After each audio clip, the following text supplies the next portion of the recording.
Dans la cour de l'université de Barcelone, la cause de l'indépendantisme catalan suscite des débats passionnés. Il y a toutes sortes d'organisations politiques qui ont essayé de faire perdurer notre culture, notre identité. Elles ont lutté, tu sais, contre la répression de l'État, comme pendant le franquisme ou la guerre civile. En fait, ce sentiment d'identité nationale a toujours existé. Nous pouvons le faire remonter dès la guerre de succession de 1714.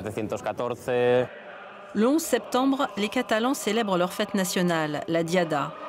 Elle commémore la chute de Barcelone en 1714, lors de la guerre de succession d'Espagne. Le roi Philippe V a centralisé le pays et retiré à la Catalogne sa souveraineté régionale. Selon les indépendantistes, c'est le début de l'oppression du peuple catalan. Un point de vue contesté par certains historiens. L'histoire qu'on nous présente dit que la Catalogne n'a jamais été l'Espagne et que l'Espagne, depuis 300 ans, occupe la Catalogne. Mais c'est complètement faux.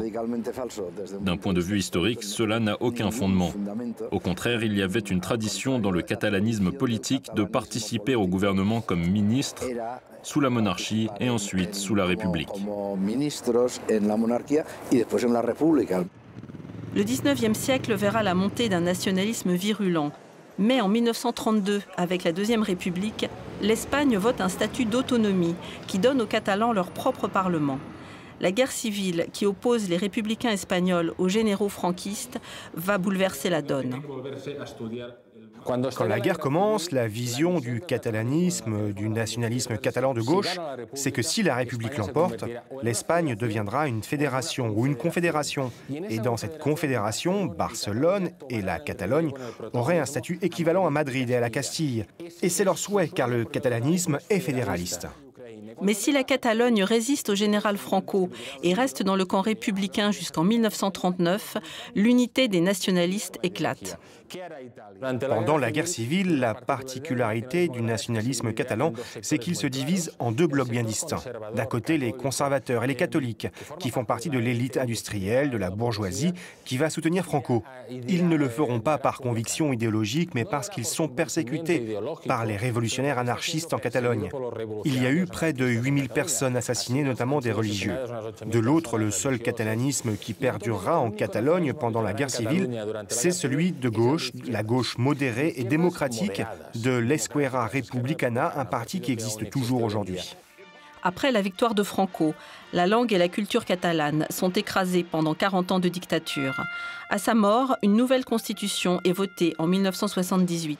Elle rend aux Catalans le statut de 1932, avec des compétences en termes de langue, d'éducation, d'administration et de fiscalité. Mais depuis une dizaine d'années, la revendication d'indépendance a refait surface, à cause du rejet de la réforme du statut catalan par Madrid, mais pas seulement. C'est sûrement lié à d'autres phénomènes qui existent en Europe. Face à la crise du processus d'intégration européen, il y a un repli sur les États-nations, pratiquement comme au XIXe siècle. Et puis il y a la crise économique. La crise économique, c'est un élément fondamental.